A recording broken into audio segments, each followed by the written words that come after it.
Hola, me llamo Mariluz, tengo 27 años y soy la creadora del blog Traduciendo por el Mundo. Hoy vengo a hablaros un poquito sobre el mundo de la enseñanza de español para extranjeros y sobre la traducción y cómo llegué hasta aquí. Muchas gracias a vosotros por haberme invitado. Bueno, antes de nada os voy a contar un poquito sobre mis comienzos, qué estudié, qué hice, para que podáis haceros una idea. Lo primero es que soy profesora de español para extranjeros, traductora y copywriter por ese orden. Y la verdad es que el popurrí de estas profesiones, que en realidad no dejan de ser una misma profesión, pues todas están relacionadas con los idiomas y con la lengua en general, viene desde que era pequeñita. Recuerdo que cuando tenía 9 años aproximadamente, veía una palabra en inglés o una expresión que no conocía y me gustaba traducirla para entender su significado. Después de entender su significado, me gustaba explicársela a los demás, a amigos o conocidos, y explicarles un poco el concepto que yo entendía sobre esta palabra. Y después, el último paso, era escribirla en un cuaderno, anotarla con mis palabras, parafrasearla, para yo así entenderlo. Entonces, así fue como comencé a desgranar la profesión, ¿no?, de traducción, enseñanza y quizás después copywriting, ¿no? Pero bueno, antes de tener claro que me quería dedicar al mundo de los idiomas, a los 8 años recuerdo que mi madre me apuntó al conservatorio de danza. Bueno, me apuntó al sorteo, entré en el conservatorio de danza y duré 3 meses. Me gustaba muchísimo bailar, llevaba mucho tiempo bailando, pero no me veía dedicándome a ello profesionalmente durante los 10 siguientes años. Entonces insistí mucho a mi madre para que me borrara del conservatorio y ella no quería, puesto que suponía, bueno, pues una opción profesional, una carrera complementaria quizás, pero el nivel de presión y de implicación que exigía, y más para una niña de 8 años, pues no era el que yo iba buscando. Entonces al final me sacó de allí y recuerdo perfectamente que mi madre me dijo: si no quieres bailar, entonces estudiarás inglés. Y fue cuando me apuntó a una academia de inglés con profes nativos, que por aquel entonces era algo, bueno, pues que no se llevaba mucho, y la verdad es que me gustó bastante. Y ahí fue cuando empecé a descubrir mi pasión por los idiomas, empezando por el inglés en aquel momento. Yo siempre digo que cambié el tutú por los diccionarios, cambié el movimiento por la escritura, pero la verdad es que si tengo que hablar de mis intereses, nunca me ha dejado de gustar el baile. De hecho, a día de hoy bailo y canto profesionalmente en la ducha. Me gusta muchísimo y bueno, intento dedicarle tiempo siempre en la medida que el horario pues te da un poquito de flexibilidad. Y además de cantar y bailar, me gusta muchísimo escribir. Tengo un blog que se llama Traduciendo por el Mundo, como ya he dicho antes, y este blog lo empecé estando en la carrera en el año 2013. En aquel entonces hablaba sobre temas curiosos que me causaron impresión o que me interesaban mucho y que iba aprendiendo en la carrera, cosas relacionadas con los idiomas, pero también con respecto a mi transición del bachillerato a la carrera. Y poco a poco ese blog fue creciendo, hasta que en el año 2019 creé la cuenta de Instagram, Traduciendo por el Mundo también, y pasé el blog a Instagram, aunque los compagino los dos. Bueno, siempre me ha gustado escribir, la verdad. A los 14 años participé en un concurso que daba el ayuntamiento de mi ciudad, el Ayuntamiento de Valencia. Era un concurso literario y la verdad es que, gané este concurso. Estaba muy feliz y en aquel momento me di cuenta que la escritura no era solamente una afición, sino, quizás una forma de trabajo también. Por suerte, ahora además puedo escribir de forma profesional y pago algunas facturas. No todas, pero algunas facturas sí. Si tengo que hablar de otra de mis aficiones, quizás suene un poco friki decirlo, pero no pasa nada porque estamos en este espacio compartido y creo que entre todos nos vamos a entender perfectamente. Y es que una de mis aficiones es estudiar idiomas. En mi tiempo libre siempre me gusta repasar un poquito de vocabulario, de otros idiomas que he ido aprendiendo. A día de hoy estoy estudiando ruso, estoy en el nivel B2, hablo fatal, pero yo sigo motivada. Y bueno, me gustaría que en el futuro el ruso se convirtiera en una de mis lenguas de trabajo, pero bueno, para esto necesito mucho tiempo. Y nada, mi pasión por el ruso vino hace ya unos años, de forma personal, y fue entonces cuando unos amigos me animaron a crearme un canal de YouTube, en ruso además, hablando sobre, bueno, pues temas culturales que quizás a otras personas le pudieran interesar, hablando sobre las diferencias culturales que existen entre Rusia, Ucrania o los países exsoviéticos y España.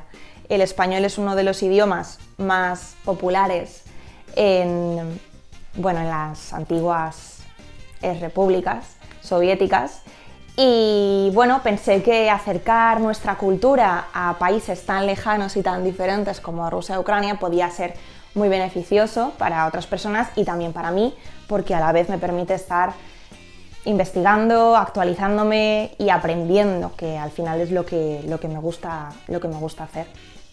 Y bueno, si tengo que hablar un poco de mi recorrido académico profesional, la verdad es que es un poquito disperso, porque aunque siempre he tenido claro que quería dedicarme a los idiomas, es verdad que me gustan muchas cosas y muchas disciplinas diferentes y ha sido un poco complicado ir uniéndolas por el camino, ¿no? Yo estudié traducción e interpretación en la Universitat Jaume I de Castellón, aquí en España. Pude realizar una estancia de Erasmus en Inglaterra, en la parte del sur, en Surrey, muy cerca de Londres. Estuve allí 6 años y aprendí muchísimo. Tuve profesores magníficos y la verdad es que me gustó bastante. Cuando terminé la carrera, en la que además pude especializarme en la rama de traducción jurídica económica, tenía claro que una de las especialidades de la traducción que más me gustaba era la traducción jurídica, pero para eso necesitaba muchísima formación. Entonces, decidí continuar mis estudios y realizar un máster en la misma universidad. Este máster era sobre comercio exterior, porque me gustaba muchísimo el mundo del comercio internacional, el marketing y demás, y pensaba que metiéndome en este mundo podría beber mucho de estos textos tan especializados y tan técnicos, ¿no? Para luego en el futuro poder traducir. La verdad es que el máster me gustó mucho, realicé unas prácticas en una consultoría de marketing y después de buscar trabajo y demás, decidí fundar junto con otros compañeros un negocio digital, una empresa que se llamaba Procreativo. Esta empresa era sobre marketing y cada uno de los que componíamos el grupo tenía una especialización diferente. Uno de mis compañeros era el diseñador, otra compañera era community manager, el otro era desarrollador software y yo ponía la parte comunicativa, traducción de páginas web y redacción de textos publicitarios para webs, blogs y demás, ¿no? Estuvimos 2 años en este negocio digital, que todavía se puede encontrar por Instagram.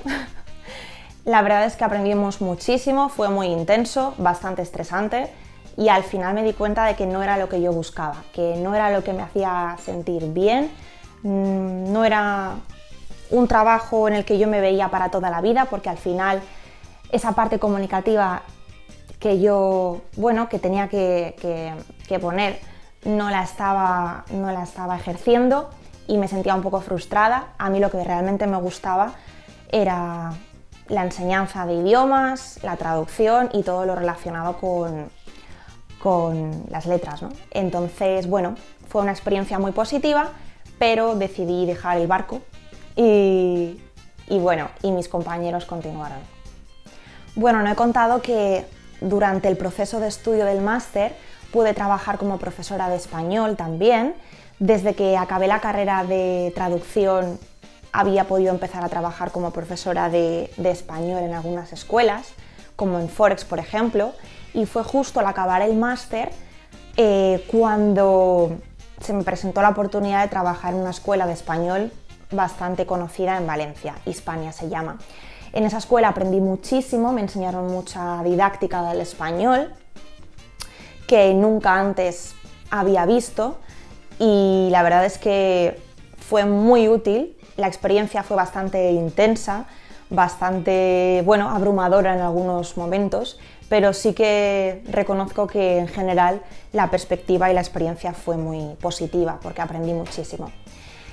Una vez dejé de trabajar allí, pues decidí enfrentarme ya con todas las herramientas que había aprendido y que sigo aprendiendo a día de hoy. Decidí probar suerte y lanzarme al mundo freelance, al mundo del autónomo, para esta vez sí poder compaginar todo lo que me gustaba de la enseñanza L con la traducción. Así que desde ese momento tengo mi negocio, mi pequeño negocio autónoma como profesora de español y como traductora.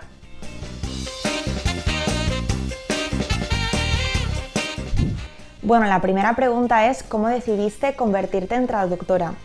Es curioso porque desde que dejé el baile tenía claro que mi pasión era el inglés y por ende eso luego se extendería a otros idiomas, ¿no? Pero había descubierto una pasión. Entonces, en aquel momento, siendo tan pequeña, preguntando cómo podría yo trabajar con el inglés, lo que la gente me decía es que existía una carrera que se llamaba Filología Inglesa que me permitiría poder enseñar inglés a los estudiantes y a mí me encantó, me apasionó y desde entonces tenía claro que yo quería estudiar Filología Inglesa. Pero después, en una estancia lingüística que hice un verano en Irlanda, allí conocí a un tutor que era traductor, que se llamaba Freddy. Freddy, te mando un saludo muy grande desde aquí. Y él me descubrió un poco la profesión y la carrera. Yo nunca había escuchado antes hablar de la carrera de traducción e interpretación, pero me dijo que era una carrera que él había estudiado, que le había gustado mucho y que él trabajaba a día de hoy como traductor. Me estuvo contando algunas cosas, me estuvo aconsejando y la verdad es que lo agradezco muchísimo porque en aquel momento, lógicamente era muy pequeña, no conocía lo que había, pero sé que desde ese momento tenía claro que yo quería estudiar esa carrera y hasta aquí ha sido. Además es muy curioso porque recuerdo perfectamente estando en Irlanda, aquella primera impresión cuando viajas sola, siendo pequeña, por primera vez, una experiencia en el extranjero, en un idioma que estás aprendiendo. Yo siempre llevaba conmigo un cuaderno y en ese cuaderno cada expresión, palabra que no conocía o frase que escuchaba de mi familia la iba anotando corriendo para que no se me olvidara y después en casa buscaba la traducción y poco a poco, sin yo saberlo, me iba creando mi propio mini glosario. A día de hoy esa libreta, ese cuaderno, lo tengo bien guardado porque para mí es una reliquia, es como el comienzo de una profesión que todavía no sabes que existe o no sabes que vas a acabar haciéndola, pero que está ahí, ¿no? Y bueno, es muy bonito porque al final poco a poco lo vas descubriendo tú por el camino.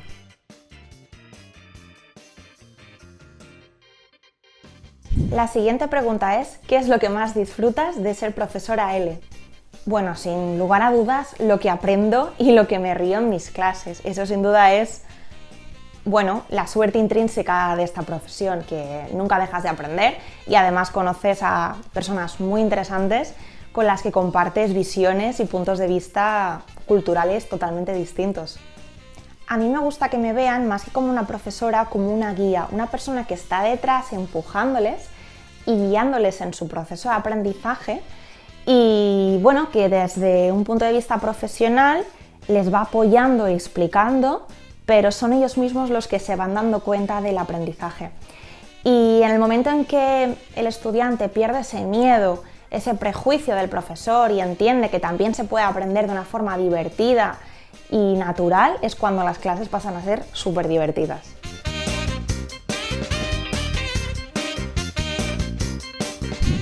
Vale, la siguiente pregunta es, en tu experiencia, ¿cuáles son las mayores dificultades de quienes aprenden español como segunda lengua extranjera?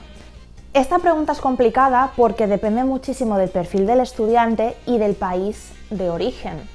No es lo mismo comparar, por ejemplo, un estudiante de español que proviene de Italia o de Francia que un estudiante que proviene de Kurdistán, de China o de Rusia en este caso, ¿no? La mayoría de mis estudiantes, sobre todo en esta etapa en la que soy profesora freelance, por así decirlo, provienen de Rusia y de Ucrania. Entonces voy a pasar a comentar los casos o los ejemplos más específicos de las dificultades que yo encuentro que tienen en general los rusohablantes. Bien, pues en el nivel morfosintáctico el problema más serio que yo encuentro de los rusohablantes es el de los artículos, puesto que en este idioma no existen. Entonces, cuando un estudiante rusohablante empieza a estudiar el español, se enfrenta por primera vez al uso de los artículos, tiene que estudiar el género de las palabras que también existe en ruso, pero en este caso sin artículos, y esto ya presenta una complejidad doble, por así decirlo, ¿no?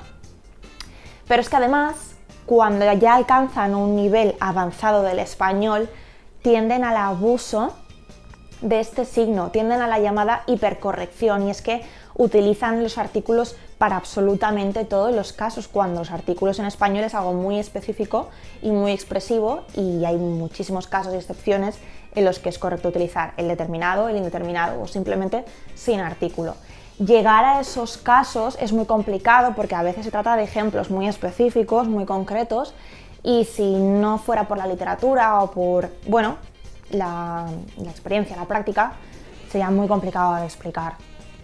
Otra de las dificultades gramaticales que se encuentran los estudiantes rusohablantes a la hora de estudiar español es el uso de los pasados, puesto que en ruso solo existe uno y en español tenemos hasta 4 pasados en indicativo. Los errores de este tipo se pueden explicar por la transferencia negativa de la categoría gramatical de aspecto verbal, que en ruso afecta a 2 modalidades, el aspecto imperfectivo y el aspecto perfectivo.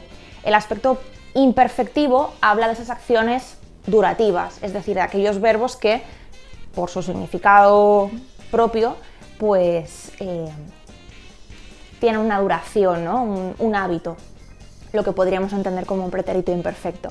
En cambio, el otro aspecto que existe en ruso es el aspecto perfectivo, que son acciones con un resultado determinado y acciones que empiezan y acaban, con lo cual en ruso esa gramática de esa explicación de tiempo verbal no existe. Es muy complicado ver las diferencias entre el pretérito perfecto, el pretérito imperfecto, el indefinido y el pluscuamperfecto. Y otra de las dificultades que tienen los estudiantes rusohablantes a la hora de aprender español es el uso del modo subjuntivo, ya que en este idioma tampoco existe, sobre todo cuando llegan a tipos de oraciones como las de relativo, las de condición o concesión, puede suponer un problema. En muchos casos yo he visto que los estudiantes intentan parafrasear, intentar evitar el uso del subjuntivo y rehacer la frase de otra forma para llegar a la misma conclusión, el mismo significado, pero muchas veces la concordancia gramatical se pierde por el camino y resulta incluso más complicado, ¿no? Al final no hay reglas mágicas, no hay píldoras secretas, aquí es estudiar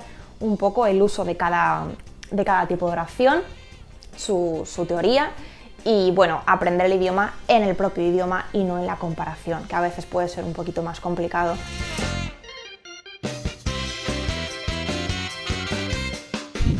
La siguiente pregunta es si prefiero trabajar como traductora, como profesora de ADL o como copywriter. La verdad es que creo que todas estas profesiones te aportan algo diferente. Lo bueno y lo malo de mi negocio como autónoma es que te tienes que saber administrar el tiempo y tienes tareas muy diferentes, como llevar una clase de español o traducir un texto X, ¿no? O redactar un texto persuasivo para una web con técnicas SEO quizás, etc. La verdad es que yo por las mañanas me suelo dejar los huecos libres para los grupos de español que tengo, porque las mañanas es cuando más zombie estoy y las clases siempre me despejan bastante. Y las tardes las suelo dejar para los proyectos en los que necesito mayor concentración, como puede ser algún encargo de traducción o la redacción de algún texto que tengo que hacer para X cliente, ¿no? Las tardes es cuando más productiva soy y por eso me dejo estas tareas para el final. Entonces, intento organizarme siempre que el horario me lo permite. Si por lo que sea veo que algún cliente me pide un encargo y sé que no voy a tener suficiente tiempo para entregarlo, no lo acepto, obviamente, porque al final tienes que llevar una organización muy estricta y no siempre es tan fácil, ¿no? Yo siempre he dicho que valoro muchísimo a los traductores que se dedican a traducir las 8 horas al día, porque la verdad es que yo no sé si sería capaz de mantener esa concentración, ese ejercicio mental tan intenso durante todo el día. Yo necesito cambiar de tarea y la verdad es que ahora mismo, a día de hoy, este trabajo, esta flexibilidad que tengo, me lo permite. Cuando estoy muy cansada, quizás llevar una clase es mucho mejor porque, bueno, es una dinámica más distendida, más relajada, con actividades que te pueden incluso, bueno, pues activar un poquito. Y cuando me apetecen tareas más tranquilas, más de pensar, esfuerzo mental, pues me gusta mucho traducir, ¿no? O redactar. Entonces depende del día, del momento, del encargo, por supuesto, y de la hora que sea. Eso para mí es súper importante. De momento, actualmente para mí, esta es la mezcla perfecta, pero quién sabe si en el futuro dejará de serlo. Eso nunca se sabe, la puerta siempre está abierta.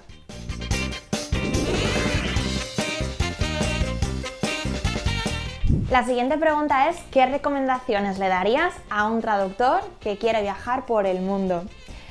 Bueno, yo creo que la ventaja que tenemos todos aquellos que nos dedicamos al mundo del autónomo desde casa, freelance, ya sea traductor, ya sea corrector, profesor, etcétera, es que tenemos mucha libertad horaria, mucha flexibilidad. Entonces, yo creo que lo más importante y lo que yo le recomendaría a esa persona que quiere probar suerte y trabajar y viajar a la vez es armarse de un buen ordenador. Puede sonar a típico tópico, pero es súper importante. Hacerse con un buen portátil, con una buena nube, y ahí poder guardar todos los recursos, glosarios, diccionarios, programas de traducción, textos paralelos, todo lo que tú hayas podido almacenar durante tu experiencia, ya sea académica o profesional, guardarlo todo en la misma caja de Pandora, por así decirlo. Creo que es súper útil porque al final solo dependes de una máquina. No tienes más restricciones. Eso sí, también recomendaría un cuaderno para apuntarlo absolutamente todo y una buena riñonera.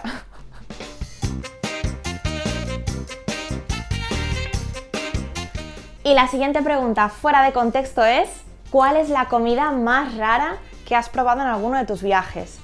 Bueno, la comida más extraña fue en Ucrania. Estuve allí en 2017, probé uno de los platos más típicos de la cocina, bueno, podemos decir cocina soviética eslava, por así decirlo.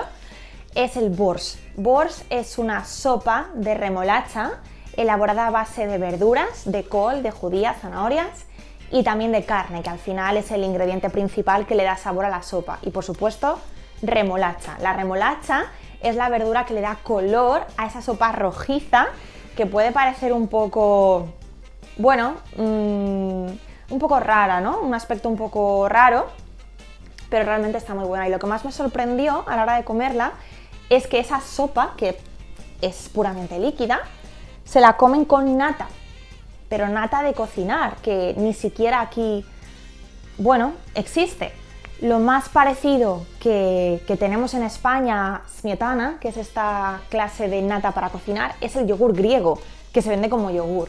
Pues eso lo ponen por encima de la sopa y lo mezclan, y para mí era una combinación muy extraña, ¿no? Mezclar nata, yogur griego, con carne y sopa roja de verduras.